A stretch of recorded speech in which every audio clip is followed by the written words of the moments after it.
people just think he usually just does he's the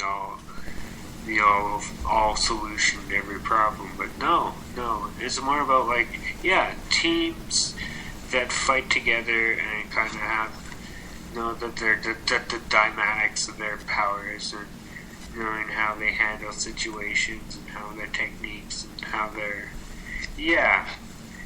So if you were to create a religion, would you create a religion with a whole bunch of superheroes, like a whole bunch of gods, or would you create just one superhero or one Superman? I don't know. I'm more of a person who likes to share. What would benefit you I'd better? share. I would say. Having Yeah, different ones, or I say give everybody meeting or friggin' like give us all superhuman behavior or superhuman powers. even the villains? Well, the villains are even worse. Well, they're kind of like the ones that kind of get you to become a good guy is to fight the bad guys. And even if you don't like the bad guys, you still have to have their action figures so your other action figure can fight, right? Like He-Man versus friggin' like Skeletor, you know? I mean, you have to buy the enemy even if you don't like the bad guy, even if you don't. But in a way, a lot of kids do like the bad guy or the evil guy or the so-called villain. Because he can get away with shit too. But the weird thing about that is most of the time, one super villain to a superhero is usually related to them somehow. By like an ex-boss or an ex-employee or family members. And the families who share things are like the Charles Bronson family of cops. No, family of Hulks. Now that's what I was thinking last night. About how it kind of was like, yeah, I mean, even with the Hulks, they have their own kind of, they have super strength, yet retard-like intelligence. Yet they're now, since like the Marvel universe has changed so much since there's like a red Hulk, a green Hulk. Yeah, I mean there's all different colors of different Hulks and different types of Hulks. And it's just like, family of Hulks, like a family of cops. Like friggin' George, Charles Bronson, I always thought Superman's classic nemesis was the Lex Luthor, but he has a multitude of enemies, doesn't he? Well, everybody has enemies, and sometimes we even have to fight certain enemies alone. We don't need help with some other shit. Sometimes that's a problem, and sometimes when you need help, you don't always get it. But if you can overcome those demons on your own without any help, it's all the better. Who's your Superman? I don't know. My Superman, I don't know. Probably one of my, I don't know. That's a good question, because, I mean, who's my Superman is probably the person I most look up to, right? Yeah. The one that you like, And there's a few people in my dad, of course, he's kind of a Superman. And then even like there's a few people that actually could be my Superman, but I don't know, like I said, I'd rather be a loner and do things on my own. But at the same time, I mean, when I really need help, I'll get help. But at the same time, I mean, you have to do things on your own half the time, so you have to look yourself in the mirror and hopefully you can become what you actually want to be, or who you actually kind of even look up to. Become almost like another version. And there's different versions of different heroes. That's obvious.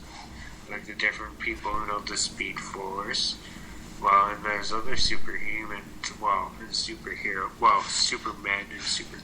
and I mean,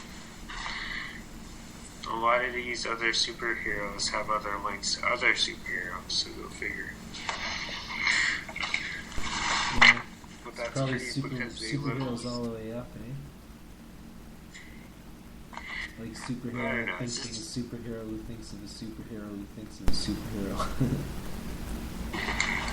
Yeah, all that weird shit.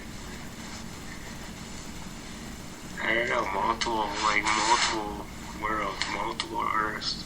I mean, that's what they're doing with the whole 52 in the DC, and knowing that they kind of rebooted their whole universe.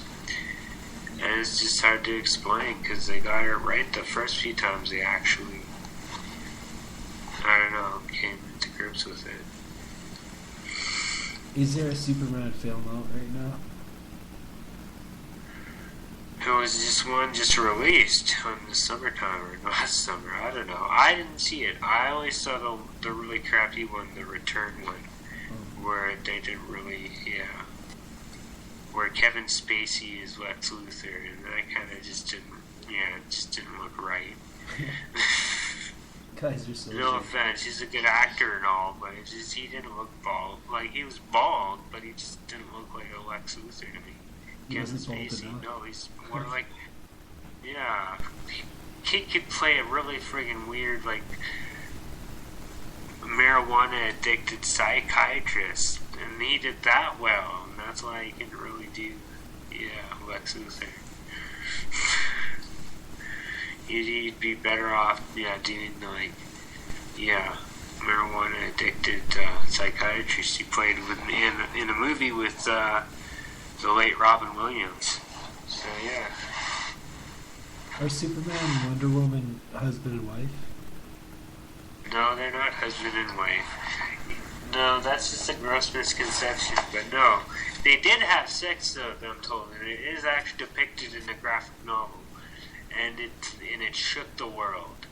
When those two shook the world, man, it freaking caused earthquakes. Yeah. Because, I mean, Wonder Woman is almost like an Amazonian kind of like, Greek kind of like woman god. And in a sense, she is more of like a god than compared to, Superman and Batman. I mean, it's weird because, I mean, the three of them that they usually, because they're the three of the most like known superheroes in the DC universe. So the three of them usually are the ones that have to like pick out the roadster to Justice League, and picking different like superheroes and why they would fight with one. They'd work well with one other team or that team or this other member and all that other kind of stuff. I've seen the dynamics of their powers and how they're used and what they do when they get help. If they can do it on their own, or they need a little, team effort. You think Superman is real? No, I don't know. If he was, I mean, I don't know. There's people that curse the kid. And it's just kind of sad, because people don't want an almost like godlike moral. Even though Shazam is technically the superhuman moral. And he's not, it's weird, but I don't know. I mean, some people still have some, I mean, there's a whole bunch of different things, like even with the movies and how they're depicted and stuff, so,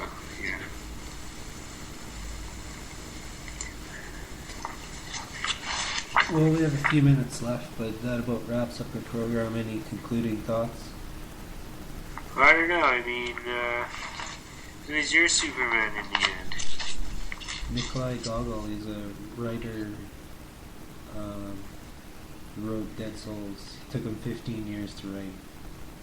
Oh, wow. But it's a fantastic book. He called it like a palace in his mind that he's like in all the time. Oh, okay.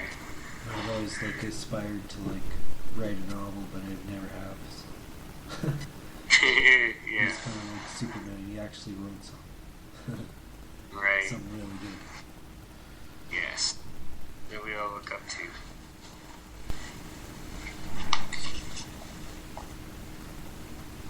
But I mean, hopefully, I'm more familiar with Fantastic Four, so that's going to be fun. And I have a whole shit, triple the comics I have on Fantastic Four compared to the minor little like thin pile of Superman. Well, catch us Wednesday at 4 for the Fantastic Four. I'm James Hart. I'm Bill Duncan.